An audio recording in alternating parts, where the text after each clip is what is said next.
उपयुक्त जीवाणू टाकतो आपण, गाईचं शेण आपण त्याच्यामध्ये, फक्त गाईचं शेण टाकतो बरं का. आता तो प्लांट माझ्याकडेच आहे, आम्ही शेण पुरवठा करणारी माणसं, तर शेण फक्त गाईचंच टाकतो कारण की त्याचा मायक्रोबियल काउंट हा उत्कृष्ट आहे. आणि मग हे शेण टाकल्याच्या नंतर कुजायची प्रक्रिया त्या डायजेस्टरमध्ये होते, सगळं कुजून ते जातंय. मग कुजायच्या प्रक्रियेमध्ये तयार झालेला गॅस तिकडे जातो त्या CNG प्लांटकडं, आणि तिथं ते CNG गॅस तयार होतो. CNG गॅस तयार होताना सल्फर बाजूला निघतंय, आणि हा जो काही मळीचा लगदा जो आहे ना त्याच्यात तयार झालेला, ही स्लरी जी आहे ती नंतर डिकॅन्डर मधून जे आहे ते बाजूला काढले जाते, त्याच्यातलं पाणी बाजूला काढलं जाते. ह्याच्यापासून हे खत तयार करत असताना आपल्या कारखान्यामध्ये PDF पोटॅश सुद्धा तयार होते. ते सुद्धा चेअरमन साहेबांनी सांगितलं की ते सुद्धा ह्याच्यामध्ये टाका. सल्फर तयार होते. असं सल्फर विकायचं म्हणलं तर 25 रुपये किलोनं आपण विकतो, तरी सुद्धा आपला कारखाना ह्या खतामध्ये ते टाकते. त्याची एनरिचमेंट प्लस आणखी नवीन तुम्हाला माहिती असो, बरेचसे शेतकरी आणखी वसंत ऊर्जा उत्कृष्ट रिझल्ट असताना वापरत नाही. मग त्या शेतकऱ्याच्या शेतामध्ये वसंत ऊर्जा जावं. वसंत ऊर्जा म्हणजे काय माहिती का तुम्हाला? कोण कोण वापरतं हात वर करा बरं. वसंत ऊर्जा ओके, बऱ्यापैकी शेतकरी वापरतात. वसंत ऊर्जामध्ये काय आहे माहिती आहे का? काय आहे वसंत ऊर्जामध्ये?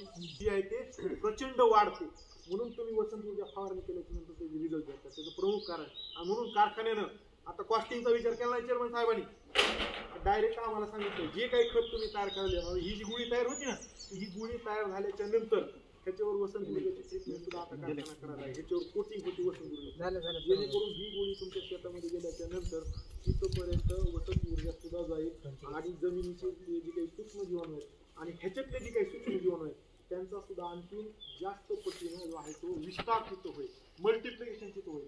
आणि मग हे जीवाणू तिथं जाऊन काय करायलेले आहेत तर तिथं उपलब्ध स्वरूपात नसलेलं, आणि आताही माझं फोटो वाटत असतं तर सहज देवायला जा, टाटा रॅली सगळ्यात मोठी कंपनी, टाटाची कंपनी, टाटा रॅलीची एक 50 किलोची जिओ ग्रीनची बॅग घ्या, 800 रुपयाला आहे 50 किलोची बॅग, आणि ते पावडर स्वरूपात विषय नाही तेच, तर त्या बॅगमध्ये खाली मॅन्युफॅक्चर्ड बाय कोण आहे नाव बघा, तयार कोणी केलं, तर ते तयार कोणी केले, आपला जो काही ह्याचा पूर्णेचा कारखाना आहे ना, सहकारी कारखाना, त्यांनी ते तयार केलं. तर त्यांनी ते तयार करायचं, दुसऱ्या कंपनीला द्यायचं, किंमत वाढवायची, पुन्हा शेतकऱ्यापर्यंत. त्याच्यापेक्षा आपल्या कारखान्याने काय केलंय, डायरेक्ट आपणच तयार करायचं, आपणच विकायचं. या पद्धतीनं तुम्हाला सर्वांना माहिती असावं. आता जी काही तुम्ही डोस करणार आहात, आता जो काही लिहून घ्या, त्या खताच्या डोस मध्ये 4 पोते जे आहे ते NOF चे, ह्या खताचे 4 पोते NOF स्टेटचा डोस लिहून गेले. हो हो, आपण ग्रुपला पण शेअर करू. हो हो, ग्रुप बघतच नाही. बरं, मी बघतोय मेसेज कुणी बघत. ओके, हा, ह्याच्यामध्ये सगळ्या डिटेल्स दिलेल्या आहेत, पण तरीही सांगतो आणखी NOF चे 4 पोते, नॅचरल ऑर्गॅनिक फर्टिलायझरचे 4 पोते, अधिक तुमचा जो काही दुसरा डोस असेल तर 24-24-0 किंवा 18-46 यांचं 1 पोतं, आणि युरियाचं 1 पोतं. आता तुम्हाला आणखीन एक मी ह्याच्यामध्ये थोडं एवढंच म्हणेन, हो डबल सांगतो. ओके, पोटॅश आहे, प्लस मॅग्नीज आहे, मॅग्नेशियम आहे, सल्फर आहे, सगळे दुय्यम आणि सूक्ष्म अन्नद्रव्य सुद्धा त्याची कोटिंग आपण.